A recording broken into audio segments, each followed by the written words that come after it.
The Vegan Family Cookbook. That's the cookbook that we're reviewing today, so grab a mug of your favorite beverage and join me for today's nutrition coffee chat. And while you're at it, click the subscription button below and the little notification bell so that you get everything you need to create healthy eating habits that stick. Well, I'm still in the middle of renos, so please excuse the black wall behind me. Hopefully soon by our next video, that one will be gone. But anyways, I didn't want to be away from you for any longer and really wanted to get into my review of this cookbook, because when I saw it on my local, at my local bookstore, I just grabbed it right away, because really the two most common things that I get requests for from you are family-friendly, healthy meals and plant-based meals. And so the Vegan Family Cookbook, right away, grab that, because yes, check, let's review this. And then when I did, I realized that our author, Anna here, happens to be from Vancouver, and so I love to support a fellow British Columbian. And as usual, I've given this cookbook a thorough cooking through to test it thoroughly for this review for you. So let's get into reviewing the cookbook. Okay, so first of all, you always want to know, what is the book like? It's a nice soft cover book with really nice feeling pages, and yeah, practically every recipe has a photo, some really beautiful photos here. There's the odd recipe that doesn't have one, but yeah, the vast majority have a beautiful beautiful photo. And this cookbook, though, is organized a little bit differently, and I would say quite geniusly. So let's get into the table of contents. So the table of contents here starts with some, pantry staples and tools, which is always helpful. Gets into breakfast and brunch, lunch, and then here's where it gets genius. Pasta Monday, bowl Tuesday, one pot Wednesday, stir fry Thursday, and then snacks and sweets. So here's what I love. I love that Anna talks about to organize and make things simpler for cooking for her family. She has theme nights Monday through Thursday. Pasta Monday, bowl Tuesday, one pot Wednesday, stir fry Thursday. And I thought that was genius tip for, busy family, coming up with what you're going to cook for dinner tonight. And so then organizing the whole cookbook around that. So I thought that was a genius idea. Do you do a similar type of thing, to organize yourself? Do you do, say, I don't know, Taco Tuesday or something? Please share in the comment box below how you organize yourself, or if you do like a theme nights of the week. Anyways, let's get into the recipe review. So the first one I tried was the fried no egg sandwich. And this is using besan flour, and I'm so glad that she had this in here, because I admit I had a bag of besan flour in my pantry, but I hadn't started using it yet. And so this cookbook got me into that. And yeah, the fried no egg sandwich, kind of a fun idea, because yeah, when you fry besan, it gives kind of like an omelette-y vibe. Now, it's not 100%, you're not going to be able to swap this out and someone's going to be like, oh, I didn't know it wasn't egg. Of course not. But yeah, a nice idea if you're looking to incorporate more plant-based foods. Fun idea for that. This one I just did myself. We do a lot of fried egg sandwiches in my household, and I wasn't quite sure if the kiddos would be supportive of this swap out. So this one I just tried myself. I thought it was a fun idea. The next recipe, chickpea salad sandwiches. Now this one is brilliant, and I did serve it to the kiddos and they loved it. If you like an egg salad sandwich or a chicken salad sandwich or a tuna sandwich, that sort of a thing, this is a great recipe, especially if you're looking to incorporate more beans and lentils, but you're not really sure what to do with them. Super simple swap out, great recipe. And I've made this again and again. So that was a great recipe. And as I said, the kiddos loved it. Okay, moving on into pastas.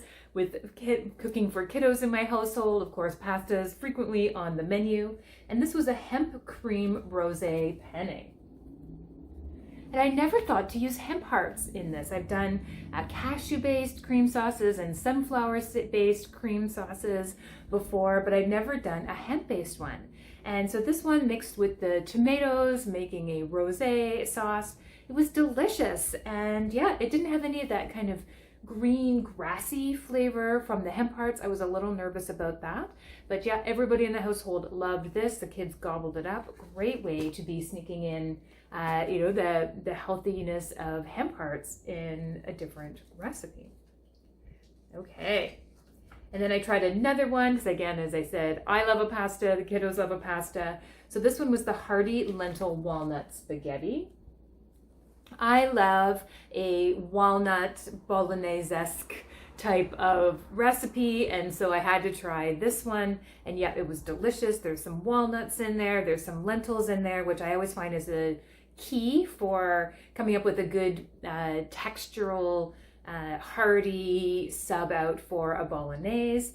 And this one had lots of mushrooms in there, and which I thought was great because one of the kiddos in our household doesn't like mushrooms. Well, he thinks he doesn't like mushrooms, but when you prepare them this way, they're chopped up so finely and there's none of that kind of slimy or brownness that many kiddos don't like for mushrooms. And so it's a great way to get mushrooms in kiddos. It worked in my household. And so yeah, this was definitely a great recipe. Okay, moving on. Saucy, simple Mexican inspired beans.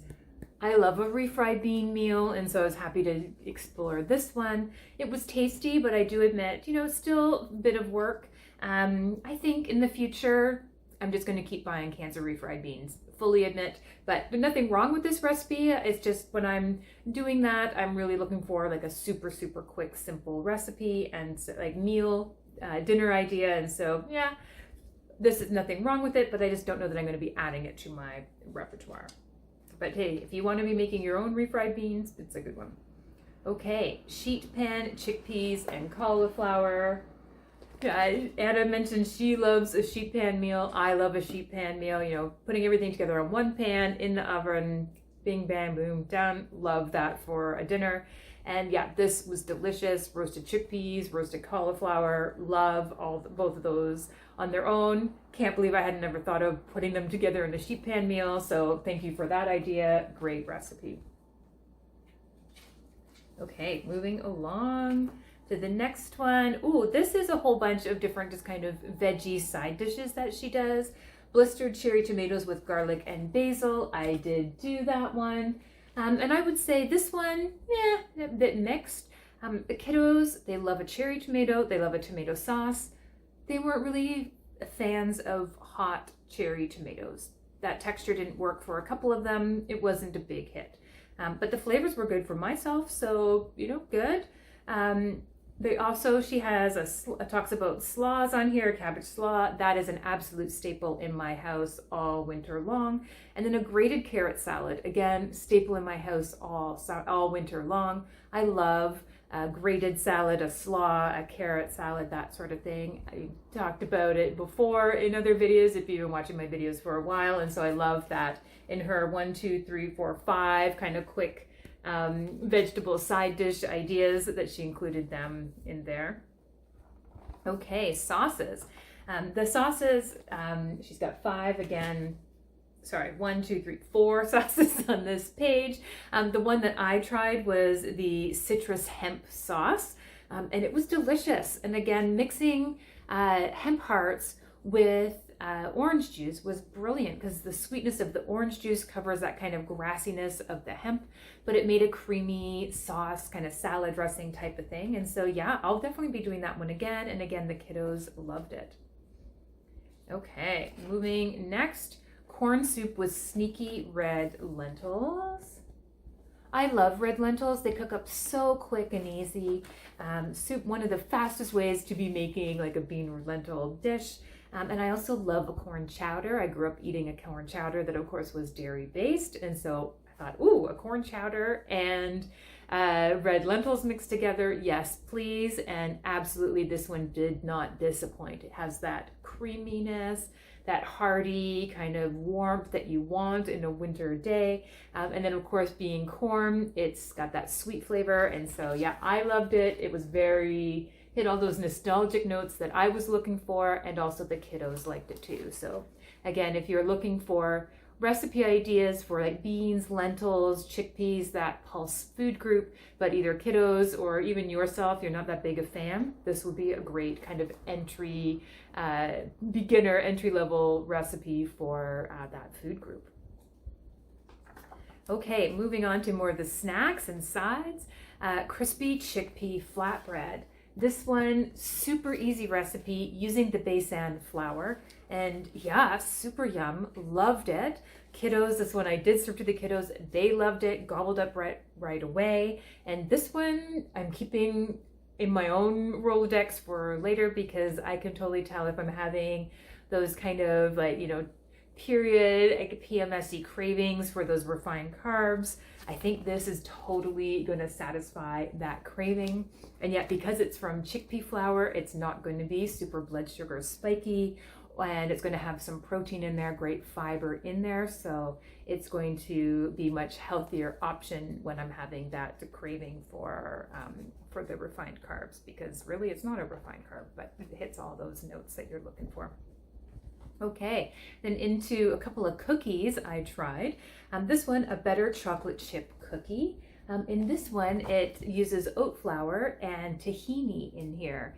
And so I did made these ones. I was doing this when it was summertime and kiddos were at day camp, so I needed to do packed lunches. And it was a nut-free but not seed-free situation. And so tahini we were allowed. So I made these ones for the packed lunches. And the kiddos loved them. I admit, these ones, I tasted a little too much of that tahini, and I didn't find that cooked tahini flavor worked in a sweet flavor profile for me. So that was just a taste preference for me. As I said, the kiddos loved them, gobbled them up, super happy. They had no idea that they were a healthier chocolate chip cookie. They were just happy to have chocolate chip cookies in their packed lunches. And then the last recipe that I tried, simple chocolate almond cookies. This one, again, similar to the last recipe, super, super easy baking recipes, cookie recipes, which I love. Again, if you've been following me for a while, you know that I am not a baker. That is not a strength of mine. And so I love a simple baking recipe. This one, this one is my flavor profile. These were delicious. I mean, almond and chocolate together. Everything I'm looking for. So yeah, that was a great recipe to be finishing up with. So overall, do I recommend this cookbook? As you probably guessed, yes, a resounding yes. Great cookbook to be adding to your collection if you are cooking for a family, or even not, but you're just cooking for yourself or for adults, and you're looking for quick, simple, healthy dinner ideas that are plant-based. This is going to be a great cookbook for that. And so definitely, if you shop locally, pop down to your local bookstore and support your local bookstore. Or if you do your book shopping on Amazon, I'll ask that you use the link in the description box below. When you do so, I earn a small amount from that. It's a wonderful way to be supporting the content that I'm creating here on YouTube at no extra expense to you. If you liked today's video, let me know. Click the thumbs up button below. I've queued up a few other cookbook reviews here for you to check out. Have a wonderful month, and in the meantime, enjoy healthy eating.